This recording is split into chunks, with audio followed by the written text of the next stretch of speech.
Welcome back, Stas23 here, and today we're going to be reviewing the brand new Kizer Drop Bear Fix 3. I had the pleasure of handling this at Blade Show, and I got to be honest, I couldn't wait for this one to come out. This one comes in 3 different variations. The one you see here, you can also get it with black G10 scales and a Stonewash 14C 28M blade, or you can get it all blacked out with a black traction coating and black micarta, and that one has a 1095 blade. And even though this is bigger than I typically like to EDC, I found myself EDC in this one quite a bit. This one's coming in at 8.13 inches long. It has a 3.8 inch drop point blade. Same blade shape as the Drop Bear folder. So I already knew it was going to be a very versatile blade shape because that tip is in line with the center of the scale, so you can easily get it down to bring it through stuff. Piercing, it's already in the center line, and even needed to do some very fine intricate stuff, you're going to be able to easily do that. Then when you go to in hand cuts, you got enough straight edge portion to get that going without sliding out of the cuts. This particular version has a raw stonewash finish. It's one of my favorite finishes for sure, and your blade steel on this one is 14C 28N. Once again, one of my favorite budget steels. It takes a very, very keen edge. It holds a respectable edge, especially at this price point. And it's an extremely tough steel that has great corrosion resistance. Not to mention it's easy to sharpen and easy to strop back. They hardened the 14C to 58 to 59 HRC. You know, I wouldn't have minded it to be 60, 61, but it is a fixed blade, so you're going to get that extra toughness out of it at that HRC. You do have a top swedge that thins out that tip ever so slightly, but it still has more than enough meat there to do some piercing, twisting, turning. You're going to be fine. You have 2 functional rows of jimping. If you choke back like this, it's gripping the finger nicely. If you come up like this to get a little bit more pressure down on that tip, you got a little bit of extra stability right there also. You also have jimping underneath this forward finger choil to give you a little bit extra traction. And the blade stock on this one's coming in at 0.125 with a high flat grind that they got down to around 25 thousandths behind the edge. So I don't know about y'all, but I'm interested to see what it can do.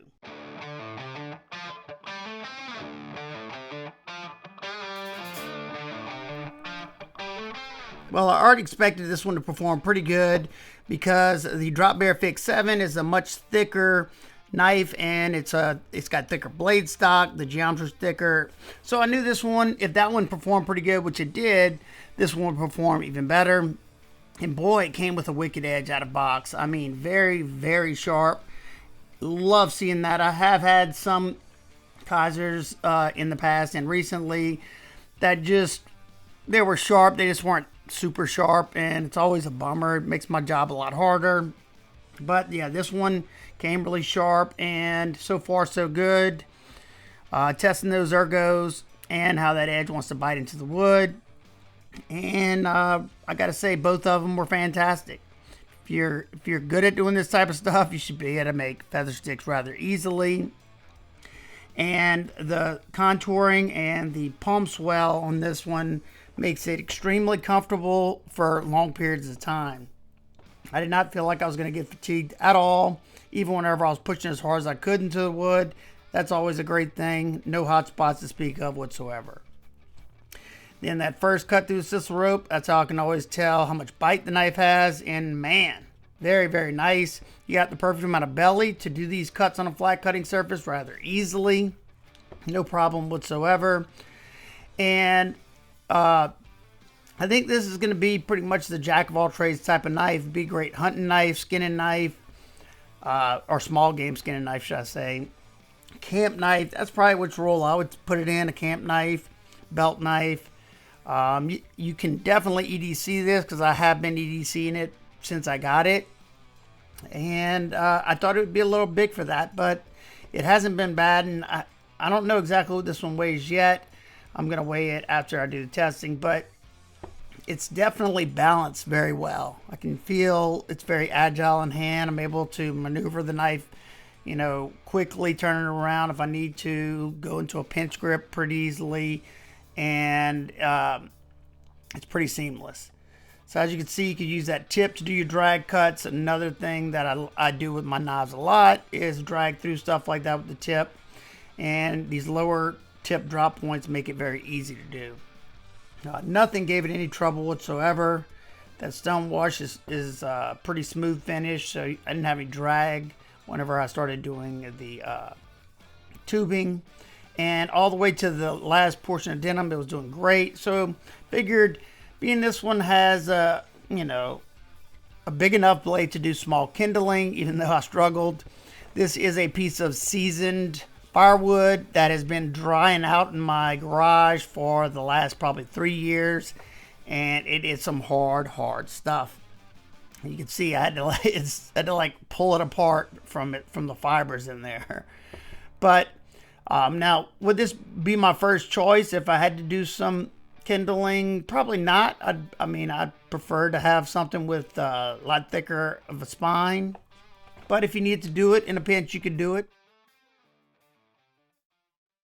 Yeah, I had so much fun with this one. I have not stopped using this one since I got it. Even after I finished the testing, I continued to use it. Once it goes dull, I'm going to put a screaming sharp edge on it and continue to enjoy it. During use, I found that this was very, very comfortable. Anytime I'm doing in-hand cuts, I like to sit in that choil area, because if you're choked back right here, you're so far from that edge, you're bound to get caught up in this area. And I like to have a lot more control, and I can get a lot more power when I'm sitting in the center of the blade. This reverse pull grip is pretty good. I find myself wanting to go around right here, and then that kind of is poking me. And then when I go right here, it's comfortable, but your leverage point is further back, so you can't get as much power that way. However, I can still do it. Just kind of finding what works best for you. And then if you want to do the reverse gas station knife fight grip, it's nice and comfortable. You got this choil right here to act as a semi-guard, and you get the grippiness from these micarta scales. Not to mention, you have some jimping on the top of that pommel or attitude adjuster, whatever you want to call it. The pinch grip's also really nice. This knife feels really nice and balanced. I can maneuver it really easily without it feeling like it's gonna tip one way or the other. Kizer did a fantastic job. You can see that you got a nice contour, and you have softening on all these edges right here. So there's nothing sharp, and they even put us a nice palm swell right here that fills out the hand nicely. Yeah, I could have cut and cut for days. You're not gonna fatigue fast or anything. Especially for my medium-sized hands, I got a nice 4-finger grip, and I still have a little bit left over. So it should fit large, maybe even extra large hands, especially if you're choked up, because I have a lot left over then. But good thickness. When it comes to my fixed blades, I prefer thicker scales, because I usually use them a little bit harder and sometimes longer. So I don't want to fatigue rather quickly if they're thin or narrow. So Kizer did a great job. I didn't feel fatigued at all. Even though I don't love this particular colorway of the micarta, it does offer a lot of extra traction. That's one thing I love about micarta, besides being very comfortable. It gives you grip. Even if your hands are sweaty or get wet, it's going to still have really good grip to it. And of course, just like all Kizers, everything's mated perfectly. Everything's lining up. You can see your scales here, and I like how they put the bigger chamfers up here in the front. So when I'm doing the pinch grip, it's a little bit more comfortable. I feel like I'm locked in, and I got something to pull back on if I'm pulling through something. And check out those large chainring bolts they put in there. They're hollowed out in the center, so that way you can use the back one for a lanyard.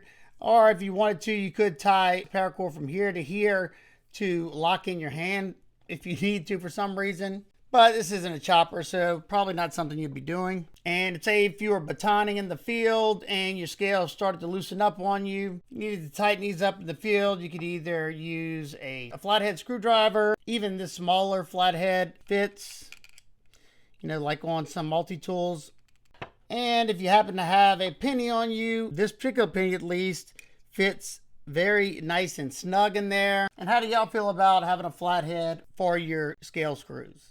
Most people could find something that was flat enough to tighten this up. I guess that was their thought. Even after all that batoning I did, these scales did not loosen up on me at all. Must have some nice fine threads in there. Your thickness at the thickest portion of the palm swell is coming in at 0.75. I love seeing that. Anything over 0.5 on my fixed blades, that's a plus. Of course, you could easily carry it with the clip that came with it. It's like a small Tech-Lock style belt clip attachment. The only thing I noticed, unless you're carrying it up here, which I don't think I've ever done that, you can either cant it like that, which I've carried like that before. Or you're going to have to go vertical in the belt the way it comes, and you could flop it over to the opposite side. Now, even though I thought it was going to be a little bit too hefty or bulky in the pocket, I ended up putting a 3x3 ulti-clip on here, and as you can see, it works fine, and it buries fairly deep in the pocket. I can easily retrieve the knife, and whenever I'm done, I just push up the Kydex, put the spine up against the back, and voila! Yeah, so I've been enjoying it this way. Then you go with the ulti-clip like I just showed y'all. That's the 3x3 ulti-clip that I bought. And when I first got it, I carried it with this clip. I just don't love these clips for some reason. And then before I put the ulti-clip, I was carrying it with 2 soft loops. One up here, and then one right there. I was carrying it somewhat appendix carry for a while. And I did carry it in the back scout carry. Soft loop's great, and the more I carry it with the 3x3 ulti-clip inside the pocket, I'm finding out it's great too. For the knife with the sheath and the clip that comes with it, this one's weighing in at 6.77 ounces. Just the fixed blade alone is coming in at 4.4 ounces. They managed to get the weight down a good bit on this one because they skeletonized underneath the scales, and they managed to get the balance point to be absolute perfection. So when you get this in hand, it's so nice and agile. I can move it around very easily without it feeling like it's gonna go one way or the other, and I love that. And now time for some quick size comparison. Here's a good reference between the original Kizer Drop Bear and the Drop Bear Fix 7. And it's very similar in length to the Kizer Militol fixed blade, and it's just a hair longer than the Kizer Baby. It's also very similar in length to the Ramet Allosaurus, and it's just a little bigger than the Kizer Big Lida. And lastly, it's just a hair longer than the Kizer Cat Box and the Volseed XL Mink. And since absolutely no knife's perfect, what are my nitpicks and complaints? Even though I think it's a very minor thing, it would have been nice if they would have cleaned up this edge termination right there, because if you don't do something with it, it's going to get worse and worse. You're going to start to get a little kick right here, recurve. So it would have been nice if they would have put just a little bitty notch. I know they probably didn't do that because of this forward choil area. And lastly, I think it would have been fantastic, instead of doing this pancake style sheath, if they would have went with the fold over taco sheath like they did on the Kizer Rook. Just, I don't know, I like a nice minimal sheath regardless. You know, I don't really mind so much when it's on a big fixed blade like the Fix 7.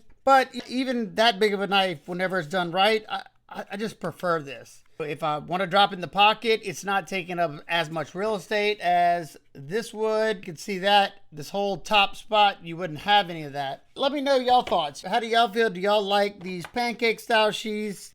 Anytime I can get a fold over taco sheath, that's the way I want it to go. So what are my final thoughts on the new Kizer Drop Bear Fix 3? Well, I loved the Fix 7, and I still love the Fix 7. And I ended up liking the Fix 3 exponentially more than I ever thought I would. At first, I thought it was going to be too big to carry in the pocket, or just bigger than I typically want to carry.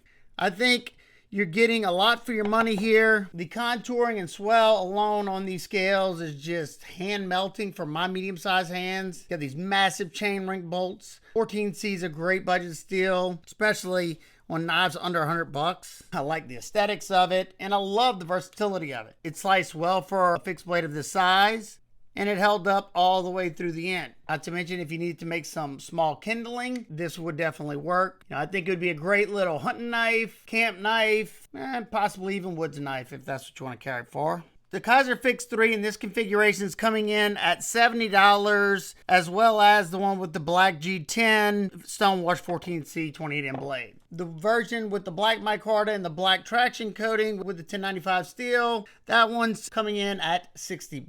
For me personally, I prefer the stainless. I live in a high humid environment. It just makes more sense for me, and I prefer the edge retention you're going to get from the 14C over the 1095. The 1095 will give you some extra toughness if that's what you're looking for, but 14C is extremely tough. It's right underneath CPM 3V. You know, the trade-off, I just don't, I don't know. You know, sharpenability between 1095 and this, to me, when I sharpen them up, they're very similar. So, I don't know. If you prefer the 1095, tell me why. So if you're interested in picking up your own Kizer Drop Bear Fix 3, I will link it down below in the description. If you have any questions in particular for me, feel free to ask me down below, and I'll do my best to get back with you. I hope every single one of y'all is having a fantastic day today, and remember, keep these blades sharp, smile more. Peace.